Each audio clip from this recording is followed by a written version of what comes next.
Alright guys, in the previous video I showed you how to get to level 5 without fighting easily on Solo Honour mode in Baldur's Gate 3. So here's the Act 2 video. We're gonna start by doing everything we can without fighting to get to level 6, almost 7. And we're live every day on those 3 platforms you see on the down right. We're doing an assassin run right now, so feel free to join us. So first thing I do is pick a 1x blade to get my glitch to get all the items I need in the game. So I go see Lady Esther and buy the Periap, the wind closer.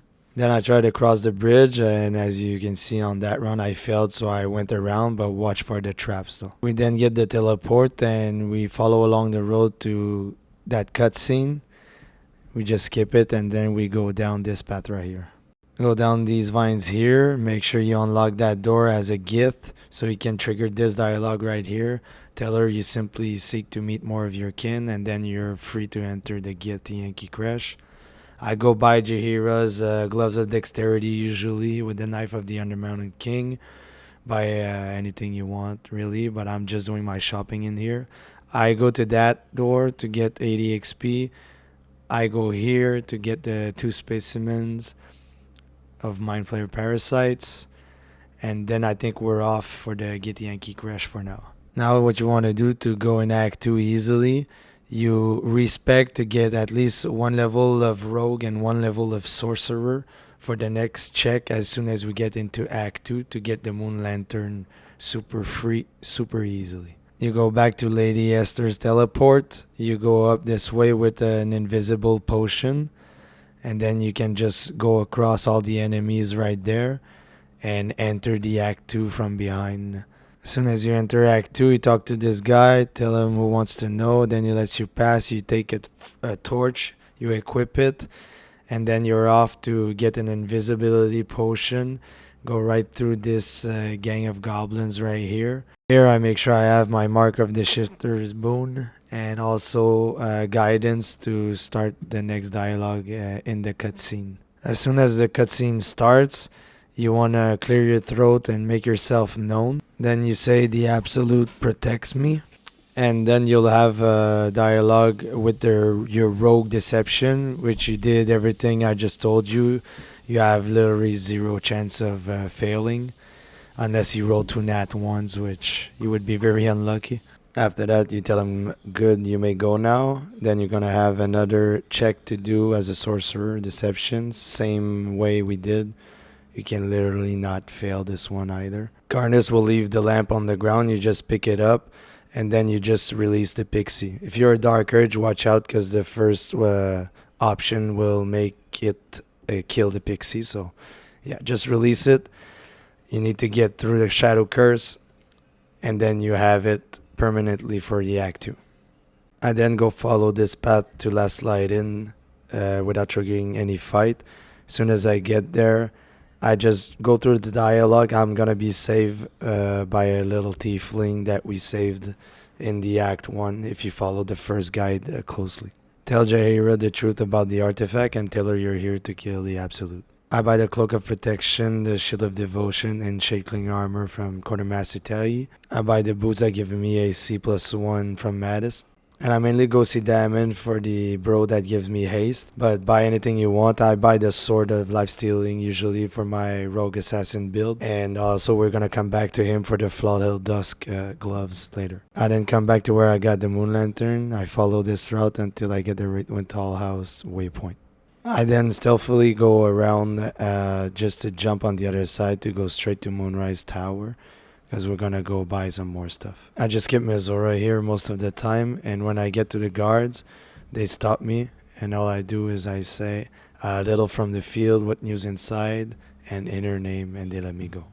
There I go buy most of the other stuff I need for my builds usually. So Tarv sells me the shield, the vigilance, Albert, the elm. Roa is mainly the Drake Gold Glaives and other goodies depending on your build. Ring of Reaction is really important from Mirage, and don't buy the risky ring please. I'm gonna show you something way better soon. From the Toll House, follow this path right here. If you didn't buy the Infernal Alloy from Stonemason Gith. I'm gonna show you where to get all 3 Infernal Irons to get the Flawed Helldusk armor, gloves, and helm. And here's the first Infernal Iron. We then continue our path along the river to go meet Raphael near the mausoleum. It doesn't matter what you choose here with Raphael, just end the dialogue and go get the teleport right next to him. Back at the toll house, make sure you unequip any coin you have on you, send it to camp, and then shoot these 3 skulls right here to make them disappear. So for Gerringothe, what I do is I drink an elixir of Veil Giant Strength. I make sure I have my Mark of the Shifter boon, and then I cast Guidance. After that, I drink an invisibility potion, and then I go place myself right next to the little opening on the other side. I wait for Gerringothe to come in, and as soon as she's next to me, I turn on turn-based mode. As you can see, I have 99% chance when pushing her. So when I do, she falls down. She still has 100 health. So you just have to kill one of her skull. And then she's down to 7 health. And then you just finish her by throwing something at her, shoot an arrow or whatever. The gloves of the battle mage are in there if you need it. If you followed so far, you're already a rogue, but make sure you have the sleight of hand perks at level 1 rogue, and also the performance one, because the Wanning Moon, those are the 2 checks that are really important. Usually I make sure I have at least 1 inspiration or 2 at least, but in this run I didn't even miss one because we're already well prepared. But just in case, make sure you have some inspiration. You have like 5 checks to succeed. You basically have 3 sleight of hand checks and I think 2 performance checks. The highest ones being 18, but we're well prepared. It's hard to fail. After that, I go behind the tavern to get the Punch Drunkard weapon, which is gonna be a permanent buff, really good, so go get it. For Malus, I didn't want to bother respecking, so I went and killed the 3 ogres in Act 1 to get the Band of the Intellect. But if not, just respec as a rogue, but make sure you have like 16 charisma and 16 intelligence. So for Malus, you make sure you have all the same buff as Gerringothe, the boon, guidance, everything. And then you start the conversation, you tell him you're a student and you want to be enlightened. Then you have a rogue investigation check to do to check the hands of his minions. Next, you tell him as a rogue that they're not well equipped and they need to spar on each other after that as a persuasion check. And then when that's over, you do Malus with a deception check to make him kill himself, and then it's over. After that, we go do the same as I explained in the first video. Link also here if you didn't watch it. And we're gonna toss everybody in the water for free XP, and then we head into the prison basement of the tower. In the prison, you're gonna start with the 2 scrying high, where you're gonna do then the walking guard. And after that, we're gonna do that girl in the first floor of the middle tower. You're gonna toss it on the bridge just outside. And don't go up to do the last crying eye or try any other one for now. After that, we head to the mausoleum. We're gonna start by the button on the left, then the right, and then across the room, the last one to open the doors, and we go down the elevator. In the first room, I open the door on the left by unlocking it. I then drink an invisibility potion to not trigger the fight over there, which can be pretty hard at this point. And I go down, I go open up the other door to go inside the Gauntlet of Shar building. And then I follow this path carefully to go unlock the next teleport. We then start the 3 trial, starting with the first one you see on the left. I just drink an invisibility potion And I jump on these traps right here, and then I go unlock the door, and it's over for the first one. For the next trial, I unequip everything before I enter even the first door. I place it all in one bag just to be faster to re-equip it after, not searching for it in my inventory. Then I spill the blood, I go into the main room, I re-equip everything, and then I go kill the duplicated self, and then it's over. For the third one, I first draw the blood, and then I go into overhead mode, and I zoomed in the max I can, and that way I can see little white dots that are precisely in the middle of the pillars that we need to step on to get to the other side. So I just follow this path like one by one. I'm not rushing it. I'm pressing the little dots as I see them until I get to the other side. If you're not sure, just follow slowly what I'm doing here and you'll be fine. Now that we did the 3 trial, we're gonna go get the last Umbral Gem. I'm drinking an invisibility potion starting at the Gauntlet of Shar teleport. Really important because you don't want to trigger the fight right here. You just go all the way across. You jump on the other side. You're gonna go where Yurgir is with all his minions. You're gonna go all the way down and get the last Umbral Gem. It might trigger the fight, but make sure you drink an elixir of vigilance if you don't have like high dexterity. But even then, I think it's only Yurgir that is gonna be alarmed or not surprised. So it's not that bad, but just make sure you have the first try. Don't take any chances. You then just reapply invisibility and leave the fight. I then go straight down to unlock the teleport under, but just make sure you don't trigger that fight because it's really important to make sure we kill Balthazar without even fighting him. Alright, for Balthazar, I'm gonna respec. I'm gonna make sure I have the knock spell. That's the most important.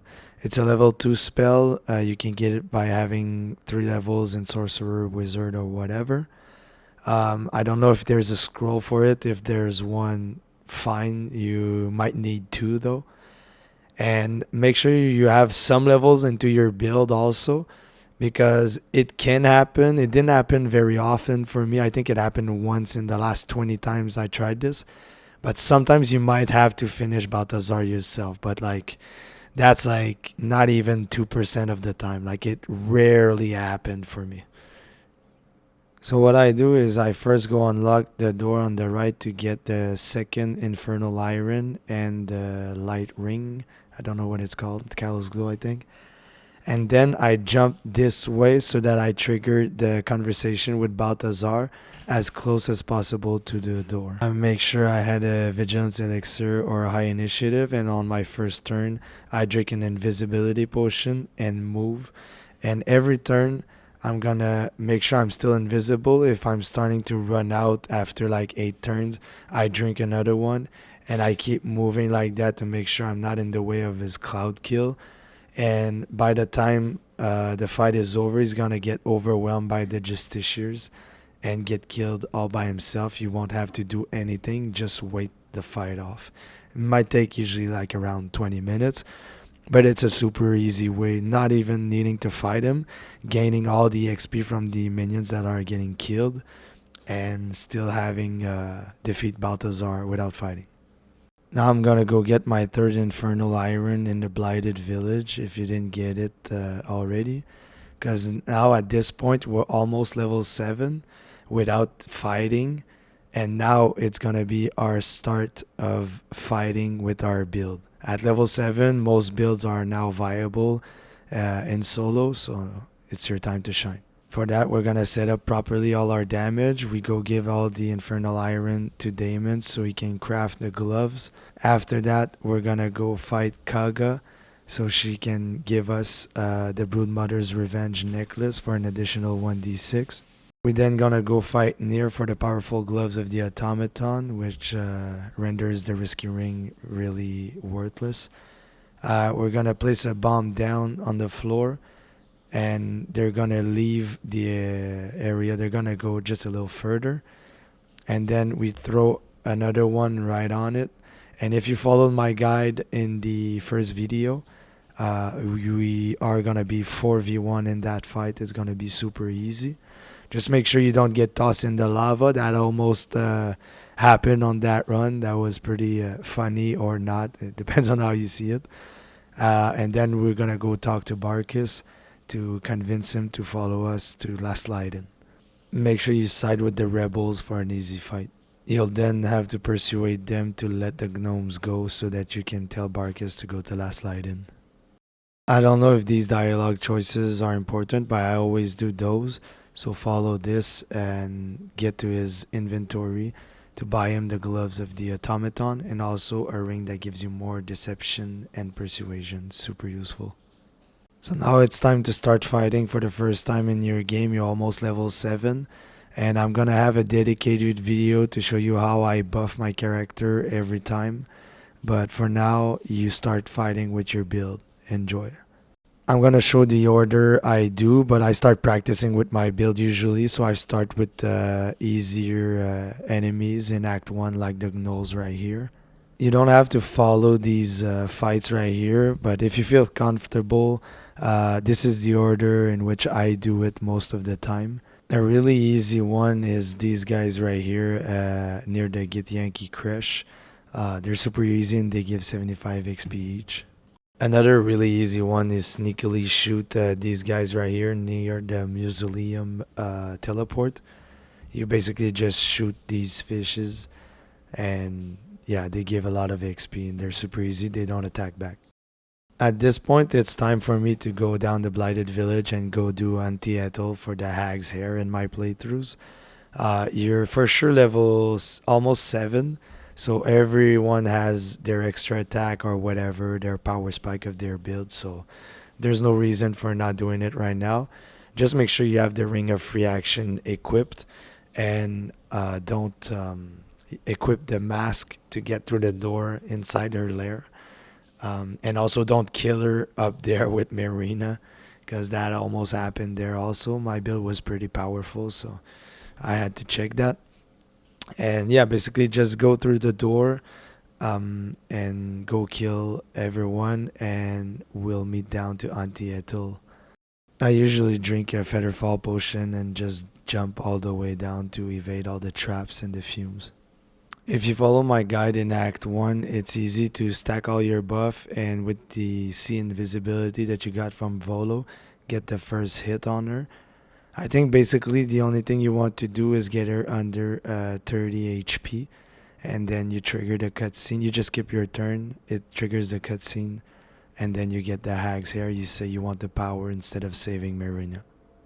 And I go back to Moonrise. I go on the left here and I start fighting these guys. I always surprise them with an invisibility potion. When that's done, I go across and do the same to these guys. You can do that and it's not gonna aggro anyone. It's safe. After this, I follow this path right here from the Moonrise Tower teleport to make sure I don't aggro Karnus and his crew in the middle. I go all the way to the Wraith and the fighters. And then when I'm done with them, I enter the little door on the left. And I go get the Eversight ring and kill all the zombies inside. I then go back to the Underdark to take care of the Dwergars. And after that, I go kill everyone in the Bull Sacrifice. I then go take care of the Mastiff by breaking every lantern and then going for the strongest one first. I take care of the Measle right next to that area after that. At this point, we're past level 7, so we feel confident enough to clear the whole Crèche and go for the Inquisitor after. When you're done with the Inquisitor and everyone in the Crèche, I don't think it matters what you do, but I'm always going into the Prism and talking to my dream visitor.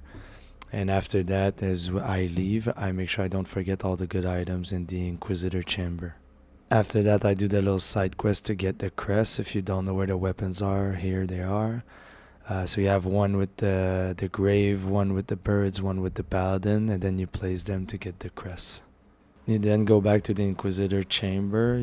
I throw grease at the statue so it can turn. I turned it in the right position, as you see me do on screen.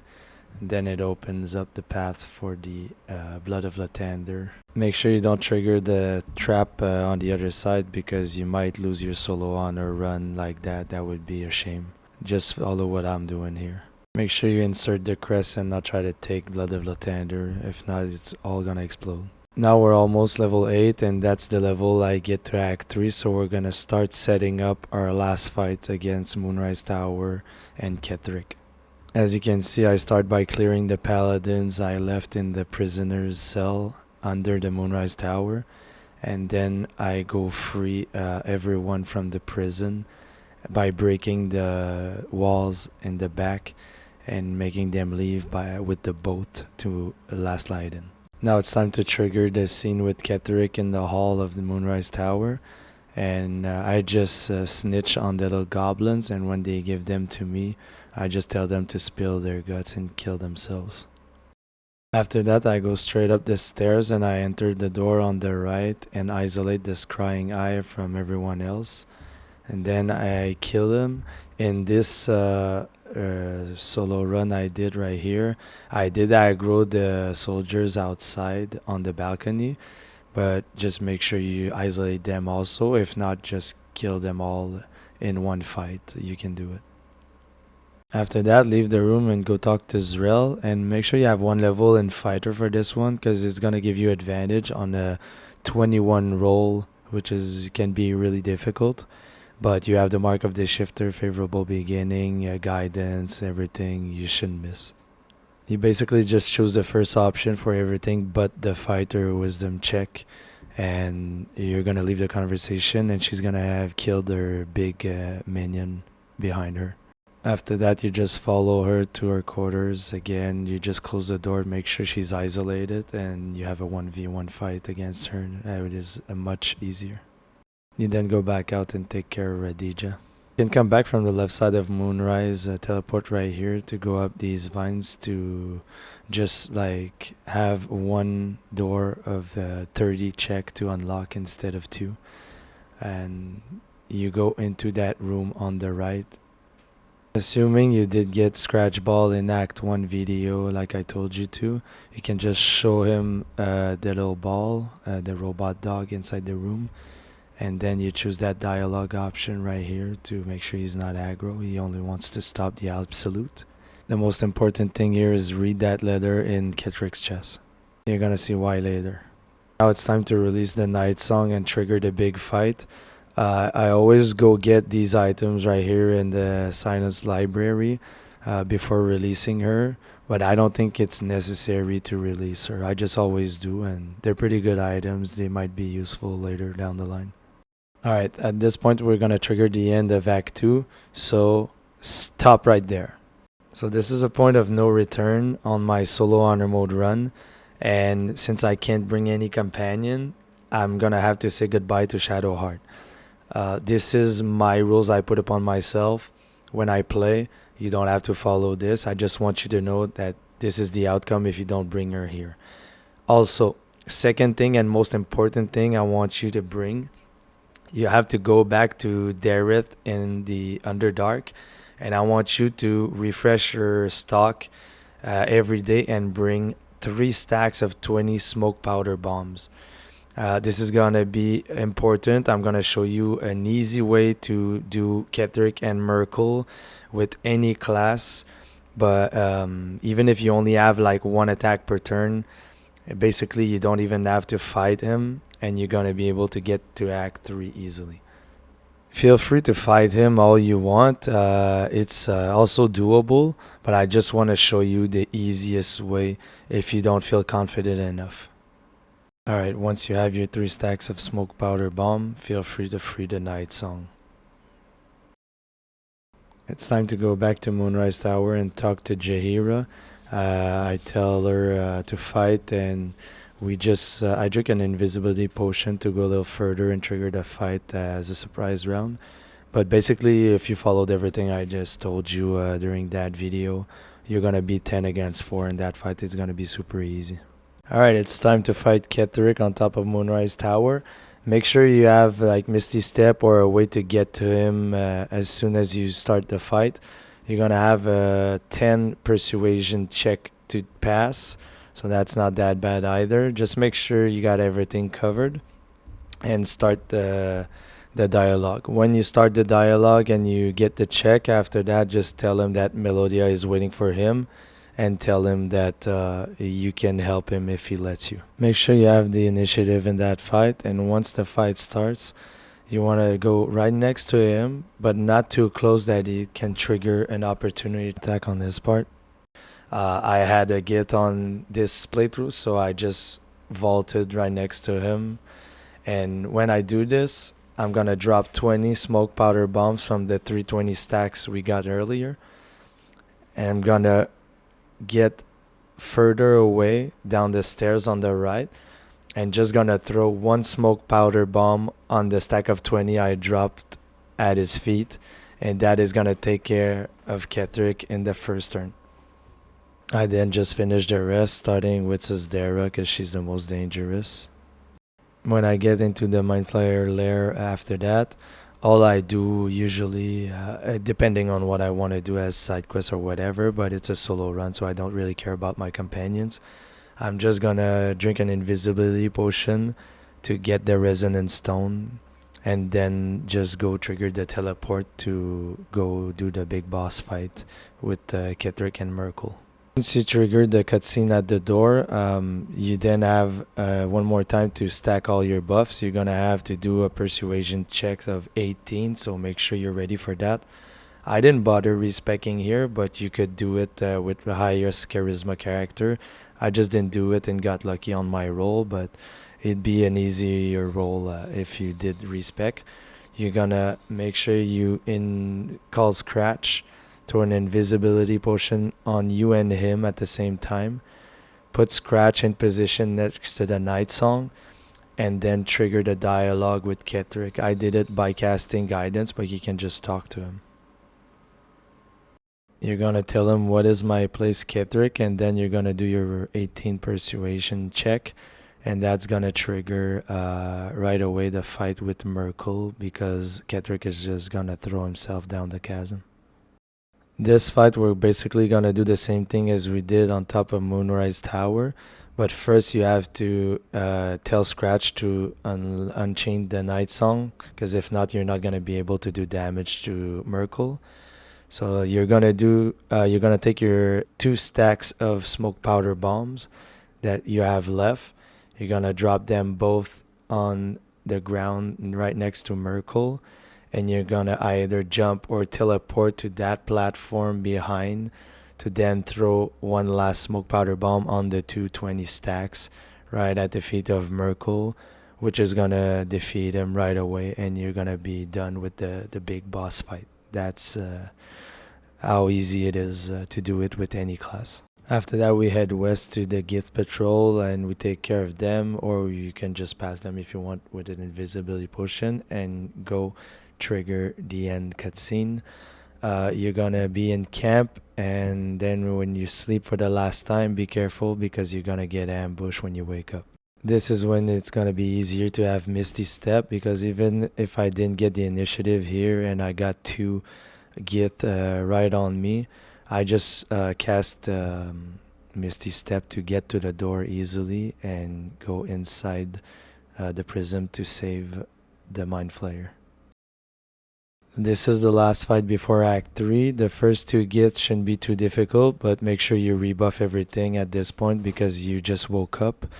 And after the first 2, just make sure you concentrate on the first Gith monk down there. He's the toughest one with like 165 health, I think, in honor mode.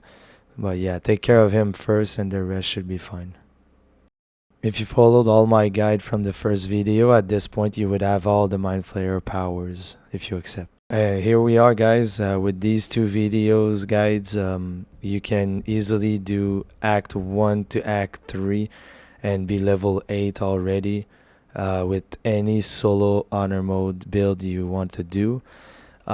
Feel free to join us because we're going to continue this playthrough right here in Act 3, and stay tuned for the Act 3 video that's going to come eventually. And we're doing always solo honor mode runs with different builds all the time. So feel free to join us on these 3 platforms on the down right, and have a good one.